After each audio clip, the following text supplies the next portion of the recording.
The brand new TLX. I'm in the advanced trim level. That means it's the most luxurious, most expensive at $48,000. But let's get into it. The updated interior, at first glance, is a massive improvement over the previous generation, not only in diversity of materials, originality, geometry, and of course, technology. So let's talk about the door panels briefly. You're using the alloy grille for the ELS audio, which is one of the best audio systems in this price point or any entry-level or mid-level luxury car. I'll put up the graphs. The harmonic distortion is low. The 3D audio effect does not sound overbearing. The soundstage is pretty accurate when you're using Android Auto or Apple CarPlay, or uncompressed audio, let's just put it that way.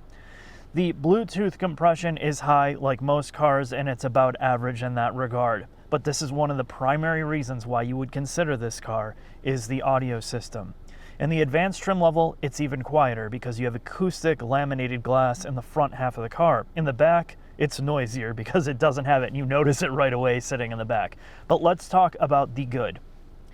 The diversity of materials, like I started to talk about, you have wood veneers on certain parts of the car. It doesn't look like fake, chintzy, plasticky wood. And if you're going to use wood, it better look real in the case. It looks real here, it feels real, and it's matte, so it doesn't blind you from gloss.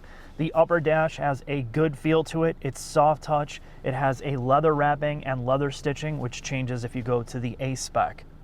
Let's get to physical controls, because this is a mixed bag, and many newer or modern cars that are ditching physical controls in favor of touch everything. And Acura and Honda have been guilty of doing this in the past, but I think they found almost a perfect balance. The steering wheel controls have things like the steering wheel heater right here at your fingertips. You don't have to go searching around for it in a menu or the center stack. The volume and menu controls are intuitive and simple and clicky. They feel really high quality. And that controls the center screen. They also have one of the best HUDs in the industry, because unlike brands like Mazda, who just throws a HUD there and then you can't do any other thing with it, you can physically see what song is playing. You can leave that there. You can see your speedometer. You can change menus of the infotainment on the heads-up display, and that's so important when you're implementing this. And if you hate HUDs, and I'm not a big fan of them, you can simply turn it off with physical controls by your left knee. You can raise and lower it here, which means you don't have to go menu jumping again. And somebody's like, well, why are you so against touch controls? And I get this a lot with the Tesla stuff. You know, it's way easier once you get used to it. And I recently had this discussion with somebody. As a baby, as a toddler, one of your first things that you're ever going to do as a human being is figure out how to interact with your physical environment. Knobs, buttons, and switches. Most children's toys teach kids how to use their hands and fine motor skills to turn knobs and buttons and rotary knobs. And by the time you're like 15 months, you're already understanding how to use knobs and switches. And that's why the physical controls are so important. It's baked into you since you're so young. It's just so intuitive. And that's what Acura has done very well here. I mean, there's so much thought to how everything works here, and even material choices. They don't use piano black in the high traffic areas by your cup holder or touchpad. That's going to be disgusting. It's this plastic material that feels machined. But the big thing is, the big controversy, the infotainment. And I talked about this on the RDX, and I went into way more detail, and I'm just going to glaze over it here. This is a forked version of Android. So like what you have on your phone, it's an older version that they've modified to be put in a car, because the full-blown Android operating system for cars is not completely developed yet, so they've had to use an old version.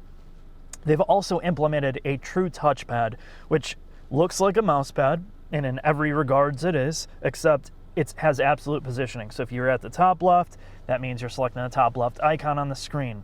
And by choosing a non-standard touch device that doesn't act like a mouse pad that we're all used to, it took a lot longer for them to get Android Auto on this. And when you get an Android Auto and Apple CarPlay, it no longer works as an absolute positioning pad. It works as a mouse pad. And again, this is one of those things with technology, when you're trying to break the mold or do something different and go against industry standards, you run into these types of problems. But if you minimize everything and get rid of all the menus and you start to use this for real, it makes a lot of sense. It just takes, again, some time to get used to. And like every car and technology, there is a learning curve. The seats are very comfortable. They are usable. This feels like a very fitted space. This does not feel like a huge grand touring machine. It's not like one of those executive level cars. It maintains the sportiness and connectedness that the older Acura products used to have in the original or the first couple TLs, and they kind of moved away from. This is not trying to be what the Germans are doing, which I'll talk about later, and I think it's better for it. Now, in terms of interior room, some things are down in terms of space compared to the previous generation, and some of it is the chassis architecture and suspension, which we'll talk about in the shop. But the big place here that gets hurt the most is the back seat room. They have shrunk down the hip space and shoulder space, but you've gained a little bit of leg space in the back, but it does feel tighter. If you're somebody that's about 5'9" to 6'2" in the front in your seat's normal position, you feel tight in the back. And that's the only negative part about this interior. Trunk is huge, usability is great, cup holders are good, the glove box is enormous. Basically everything you need to fit in here, you can fit. Feels like a great cabin. I think they've done a great job with the TL, much like the RDX, and they have a bright future with this. Let's get into the shop and talk about all the technical things that they've done. Oh boy, Mark, we're underneath the all-new, and when I mean all-new, Acura TLX. This is the 5th generation of the Acura TL/TLX, and this is one of Acura's most important products. Since when this was introduced in the mid to late 90s, they've sold nearly 1.1 million Acura TLs and TLXs. They don't want to screw this up. No. This is also shared, all the technical parts of this car is the new mindset of their architecture that is also shared on the new RDX, which I went into great technical details. So a lot of this is going to be very similar, but this is the sedan. This is going to potentially handle better, give you a more connected experience. So let's get into what they've done here. So let's talk about the body and body structure first. This is wider than the prior generation car, lower and longer, which should aid in handling. It is also 60% more torsionally rigid overall, and in certain areas, 100% more rigid. It's also used a higher amount of aluminum in this car, as well as more, as Acura calls it, advanced lightweight materials like certain steel manufacturing processes and all that other fun stuff. So stampings have changed for the entire body in white. When you look at all the changes they made, that's it's a new car. It is. It's a new car. That's where it's also heavier, but it's also more rigid. So let's talk about the aluminum part. The aluminum part isn't so much in the body structure as it is in hang-on panels, like the fenders, the hood, the front subframe is aluminum, and the crash beams in the front and rear bumpers are also aluminum. So they haven't really put this in other places to save cost, but you do have an aluminum lower control arm, which it used to be steel before. So they've tried to put it in structural, or, well, places that they can benefit from it. So I think we kind of covered the body structure enough. The main thing to talk about in the front are a few things. Let's talk about suspension first. The previous generation TLX went back to strut front. You had steel lower control arms or stamped steel lower control arms. They kind of reverted back. I don't know why. It was more like an Accord. Yeah, it was more like an Accord. While it had a unique look, this body structure is Acura only now. And they have gone back to double wishbone suspension. You have a large aluminum lower control arm, so that's going to give them the flexibility and overhead for tuning and making not just basic trim levels handle well, but all the way up to something with a higher horsepower. It gives them the flexibility to bring this car up market. So when they inevitably come out with a new RLX or RL or whatever the hell they're going to call it. Yeah, wherever they're going with it. It's probably going to be based on this body structure. And when they come out with the TLX Type S with the extra horsepower and the requisite stiffer suspension, all that other fun stuff, it gives them the flexibility for that product. So we have double wishbone again. And in the advanced trim levels, you get adaptive dampers. However, in the A-Spec and the regular cars, you do not get adaptive dampers, and they're three-way adjustable. You have comfort, sport, and normal. The next thing they've done is they've switched to an EPS unit that has a belt-driven electric motor on the physical rack itself, which really what that's there to do is make it feel more direct, more instantaneous, and less synthetic. The steering in this car is quite good. The last thing to bring up is, as Acura will tell you, they have NSX-derived brake-by-wire system. And honestly, in this car, if you didn't know it was brake-by-wire, you probably wouldn't know at all. It's still got you can tell they have that character that they built into the Honda and Acura brake pedal feel, where it's kind of like an all or nothing pedal. They've even tuned that digitally there, where you get on it quickly and you feel like all the power is there all at once. It does have a system to warn you in terms of brake temperature that monitors for all brake the track fluid. days you're going to be doing. So brake fluid, it will warn you temperature there if you're getting brake fade, because you won't feel brake fade like a traditional hydraulic pedal. But I think the only other thing to say is this has a 10-speed automatic transmission that has been carried over, the same thing that's on the RDX. And replaces their dual clutch that they had in the 4-cylinder variants of the old TLX and the 9-speed automatic found in the V6. Basically what you'll see is here's a little graph or a chart showing you all the different gear ratios and how they've done it. But essentially now you have a more aggressive first gear, and your higher gears are spaced out for fuel economy. And the electronic controller, the logic, is a little bit more aggressive to do things based on all the body control sensors. So if you're in sport mode, you're in fully auto, you brake, it will downshift several gears to emulate what it would be like to manually shift it. It'll drop 4 gears. So if you were in 10th gear at your highway cruising speed and you need to pass someone, it'll drop you straight into 6th. So it doesn't have to do all the gear hunting and all that other fun stuff. But let's get to the back. We're going to talk about the rear differential and suspension. All right. The main thing, the biggest thing that Acura has at its disposal is their SH all-wheel drive system, which essentially all it is, torque vectoring rear differential. And this is their latest generation. This is their 4th generation, which now allows them to send power 30% faster to the rear. And that is done by increasing the speed of the electric control unit that powers the hydraulic pumps, one pump for each side. The pumps are able to react faster, and that means with a torque vectoring differential, instead of just a traditional clutch pack or electromagnetic unit, it can send 100% of the power from this differential to one side or the other. 100% of the 70% of the torque that is sent to the rear. Correct.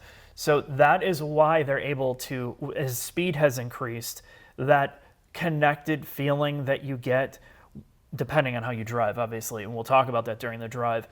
Even though this is front wheel biased, it's always going to be it's a front wheel drive setup first, it's still able to minimize that kind of understeery effect. Now, some people complain that there's this disconnect between the front and the rear end, and it depends on the drive mode that you're in a little bit with the shock settings.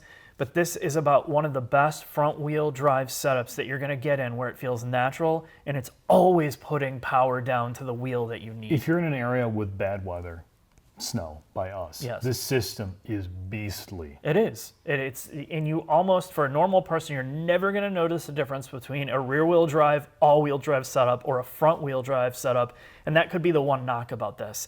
They're investing all this money into a front-wheel drive architecture when every other premium brand is moving to rear-wheel drive first. So they're maximizing this, and I think we'll talk about that a lot during the drive. All right, with that, let's talk about the engine. Yes, sir. Under the hood, Jack. This hood, Jesus, I should have never taken that rubber nipple off. This hood doesn't go up any farther. You would think they would have a nice service position for it, but you know what? It's an Acura. They don't brake, so you don't have to work on it, right? No, that's what Acura stands for in Japanese, is reliable. Okay, what's that? Why is there a huge chasm behind this? Well, because they believe in bigger displacement engines, sadly, and this is the elephant in the room. The TLX in the base models has foregone the V6. You miss all that VTEC, but what you do get in its place is torque. So numerically, and from an engineer's perspective, this 4-cylinder is better than the V6 and far superior to the old 4-popper offered in the TLX. You have more usable torque more of the time. Because of the 10-speed automatic, you can be in the correct power band more often. So to a regular person, this is going to feel faster and deliver better fuel economy. And we didn't even have this discussion in the RDX. It was a non-issue because that drivetrain was great for that. So it should be perfectly fine for this, considering almost every single thing is shared. And because of this space and this body structure, it will be getting a V6 on the newer upper trim level, so you can't even complain about that. This is the K20 C6. It has a different engine code from the RDX, and that's more than likely because the block has been changed for different mounting. This is a different body, so In terms of power, performance, all the things that we talked about in the technical part of the engine in the RDX, it's the same. It's in the same engine family as the Type R, the Accord 2-liter turbo. Small turbo, direct injected, drive-by-wire. Correct. Premium fuel, premium power levels. Premium everything. It's an Acura. And you want to take this for a premium drive, Mark? I do. I want to feel precision crafted performance.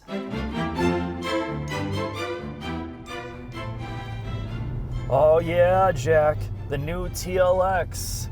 I'm feeling good about this experience. I'm ready for some 4-cylinder power. I'm not.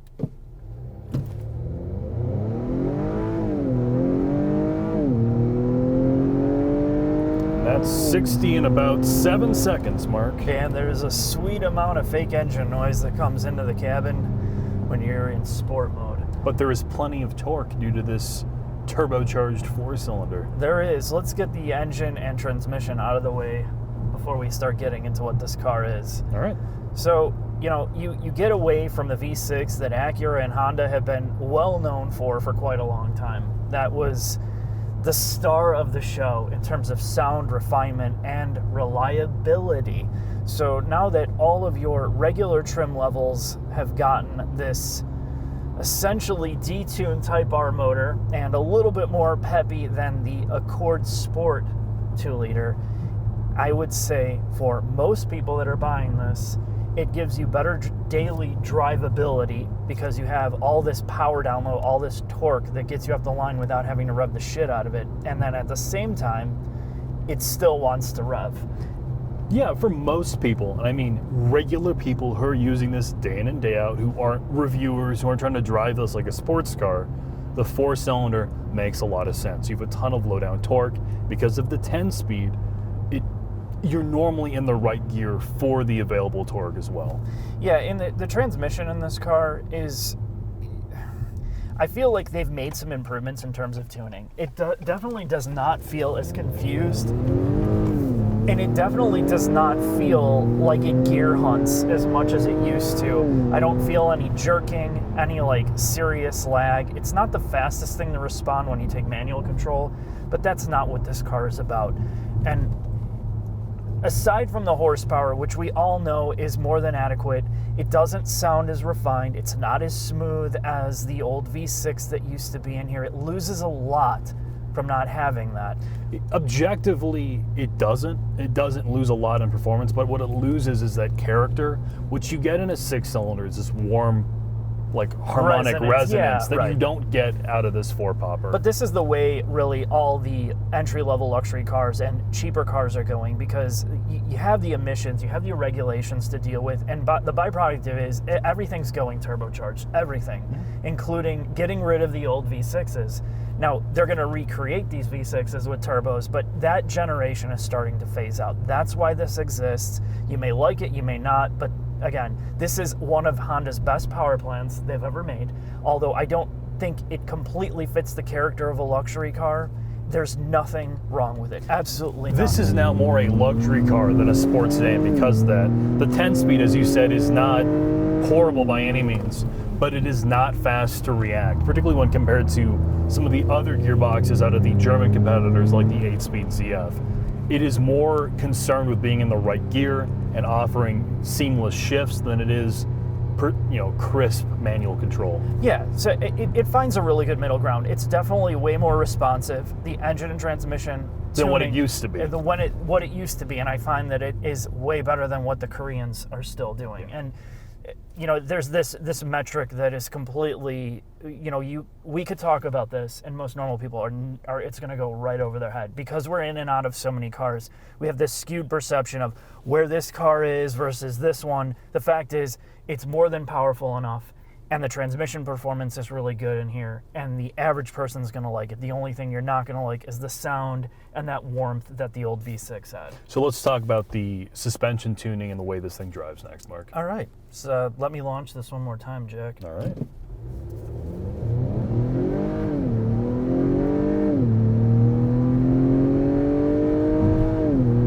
And And just as a trick, if you want to get the most of this, if you brake torque it from the start, just hold your left foot on the brake and then give it some gas, the transmission will change logic and it will rev out to red line. If you do not do that, it shifts early. So that's one of those subtle things that it does. When you have the gearbox in sport and you are in the sport drivetrain mode. Correct. So let's talk about the suspension. Let's talk about damping, because that's one of the most important things about this, including the SH all-wheel drive setup. So I think the first thing to talk about, Mark, is about changing your expectations a little bit. If you look at the prior generation TLs and TLXs, they are more sporty or more of a sports sedan than this. We talked about it in the shop, the underpinnings in this are far superior. They set great groundwork for the upcoming TL Type S or TLX Type S.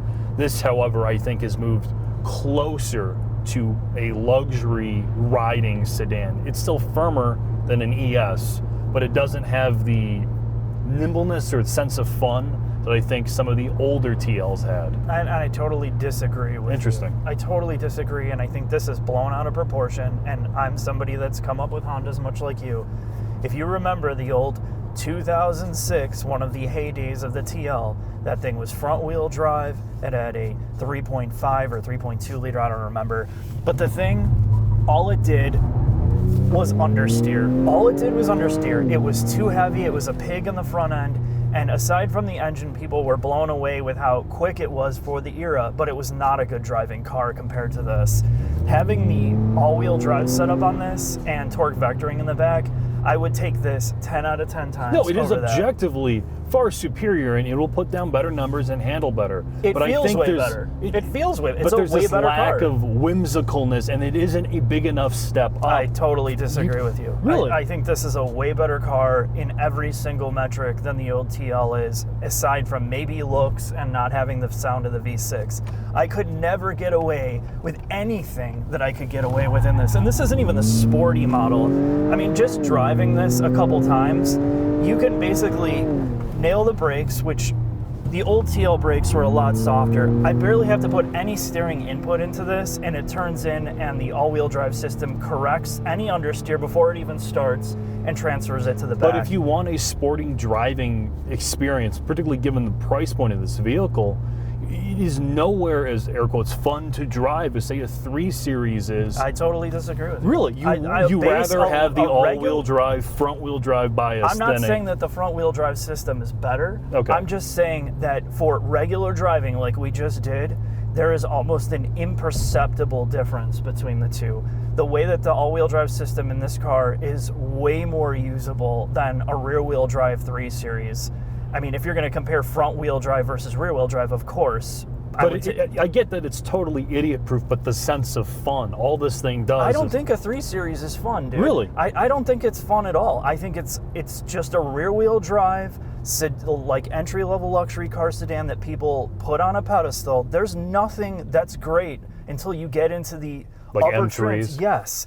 I feel like that whole sport thing is completely overblown. What this car delivers is great drivability. It's super comfortable. The all-wheel drive system doesn't even feel front-wheel drive biased, and even when you drive it like an asshole, it's great in every single way. All right. So compared to the Japanese competitors, would you have this to the ES? If you want a luxury car with a softer ride that has no pretensions of being sporty, the ES is a better car. In terms of room, comfort, it's a little bit quieter. It has a V6 offering, but you don't get the V6 with the all-wheel drive. Correct. Though. You get basically, to my perception, a really rickety sounding 4-cylinder, and it has no balls.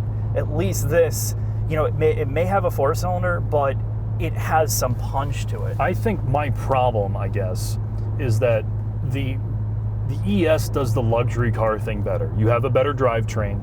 For most people, most of the time, unless you live here in the Midwest, where you get a lot of snow, the front-wheel drive is going to be fine. Yes. And if you want a sporty car, again, this is $48,000 with the adaptive dampers, all the other fun stuff that makes it a more capable car, it's expensive. You're in German car competition, real German cars as well. Yeah. The A4, the 3 Series, and I think the 3 Series offers a better driving experience, better gearbox, better 4-cylinder, and I think the dynamics of the vehicle, if you want a sportier ride, are better, but this offers the middle in between of all of those cars. I think this car does a lot of things better than the German competition, and the be-all end-all for a lot of people is not having a German car. I mean, if you're looking at an Acura and you're looking at a Lexus, you're probably not looking at a BMW or an Audi. Would you have this over the G70 then? Yes. The existing G70. Yes, the existing G70. Yeah, it's a better car than the existing G70, even though it's rear-wheel drive. It's more refined. The electronics work better. It just balances everything better than the Korean counterpart. Now, I know they're updating it, so I can't talk about that, but this, if you're looking for one of, and I said this about the RTX, it's the same thing here. They just put it in a sedan form. It's great to drive. It's quiet in the front seats with the acoustic laminated glass. The audio system is one of the best in the class. It rides great. The all-wheel drive system works amazing in dry, and it's going to work amazing in snow or wet. There's just not a lot to complain about here other than it doesn't have the V6 and it doesn't have a manual transmission, the tired old enthusiast argument that we get about cars like this. I think this does the luxury car thing well. It's looking for a little bit more fun than the ES, but I feel like it's that middle ground part. And if you're looking for that, if you want some sport and a lot of comfort, you can get this. It's a great car for that. I totally agree with you, and I think that's a great time to get in the final thoughts before we wind up punching each other in the face over these Japanese cars.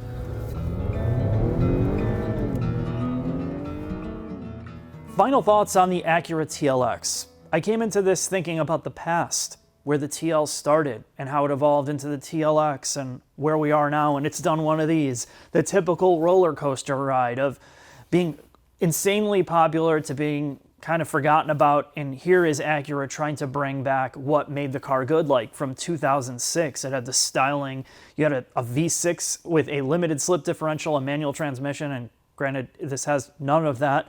What they've replaced it with is better balance. Those older V6s that we coveted from the previous days, they were nose heavy. They were messy to drive. This car feels light. It feels more connected, more balanced, and with an all-wheel drive system with a torque vectoring differential in the back, a real one, not torque vectoring by brake, it gives you the ability to kind of make the front wheel drive system disappear a bit more. Now, this is not a sports car. It's not trying to be a sports car. It's trying to be what Acura and Honda have always done quite well, and that is giving you a little bit of a connectedness, fun to drive element while still giving you a lot of refinement. And they've blended the exterior styling that isn't off the deep end. The interior is very functional, and while I knock the infotainment, it's certainly way better than what Lexus is doing. I would much rather have that over that, and like what Mercedes is doing, where everything is just a mess. So interior, exterior, driving dynamics are very good in this car. And, you know, Jack brings it up, well, what about the Germans? What about this? Who cares? And the Mazdas are the same way. A lot of these brands, they're trying to form their own identity, and Acura is doing that here. It's uniquely Acura, and it's not trying to be a BMW, Audi, or anybody else. And that's what makes it great. And if you want a German car, just go buy a German car. If you really like kind of what Acura used to do with some of the modern flair, you're going to love this car. Or if you want more, wait for the V6 variant that'll probably just blow the doors off of a lot of things. But anyway, this car was really good. I enjoyed it, and it's definitely worth a look if you're looking for that smaller, mid-size type luxury car. Thanks for watching. I'll see you next time.